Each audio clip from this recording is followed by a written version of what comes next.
വടക്കാഞ്ചേരിയിലെ നേന്ത്രവാഴ കർഷകർക്ക് ഓണം നഷ്ടക്കൊയ്ത്തായി. വിലയിടിവും ഇതര സംസ്ഥാനങ്ങളിൽ നിന്നുള്ള ഇറക്കുമതിയും തിരിച്ചടിയാകുന്നു പാലക്കാട് ജില്ലയിലെ വടക്കാഞ്ചേരിയിൽ ഓണം മുന്നിൽ കണ്ട് നേന്ത്രവാഴ കൃഷി ചെയ്ത കർഷകർക്ക്.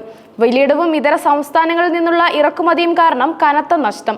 ഉൽപാദന ചെലവ് പോലും ലഭിക്കാത്ത സ്ഥിതിയിലാണ് കർഷകർ ഇപ്പോൾ. കഴിഞ്ഞ ഓണക്കാലത്ത് കിലോയ്ക്ക് 60-65 രൂപ വരെ ലഭിച്ചിരുന്ന സ്ഥാനത്ത് ഇത്തവണ കർഷകർക്ക് ലഭിക്കുന്നത് 35 രൂപ മാത്രമാണ്. ചില ദിവസങ്ങളിൽ ഈ വിലയ്ക്ക് പോലും വ്യാപാരികൾ നേന്ത്രക്കായ വാങ്ങാൻ തയ്യാറാകുന്നില്ല.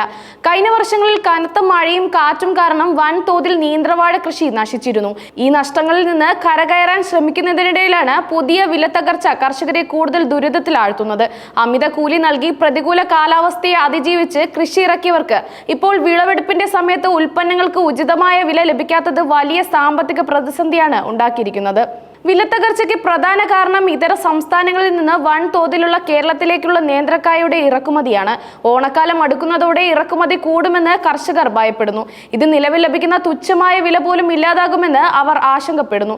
തമിഴ്നാട്, കർണാടക തുടങ്ങിയ സംസ്ഥാനങ്ങളിൽ നിന്ന് കുറഞ്ഞ വിലയ്ക്ക് നേന്ത്രക്കായ കേരളത്തിലെത്തുന്നത് പ്രാദേശിക ഉൽപാദനത്തെ സാരമായി ബാധിക്കുന്നു.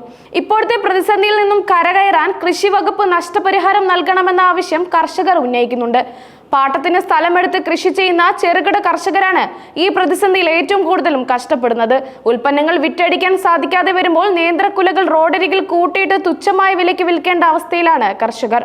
കർഷകരിൽ നിന്ന് 35 രൂപയ്ക്ക് നേന്ത്രക്കായ വാങ്ങുന്ന വ്യാപാരികൾ അത് ഉപഭോക്താക്കൾക്ക് 55-60 രൂപയ്ക്ക് അതിന് മുകളിലുമാണ് വിൽക്കുന്നത്. കർഷകരുടെ അധ്വാനത്തിന് വില ലഭിക്കാതെ ഇടനിലക്കാർ ലാഭം കൊയ്യുന്ന ഈ പ്രവണത വ്യാപകമായ പ്രതിഷേധങ്ങൾക്ക് കാരണമായിട്ടുണ്ട്.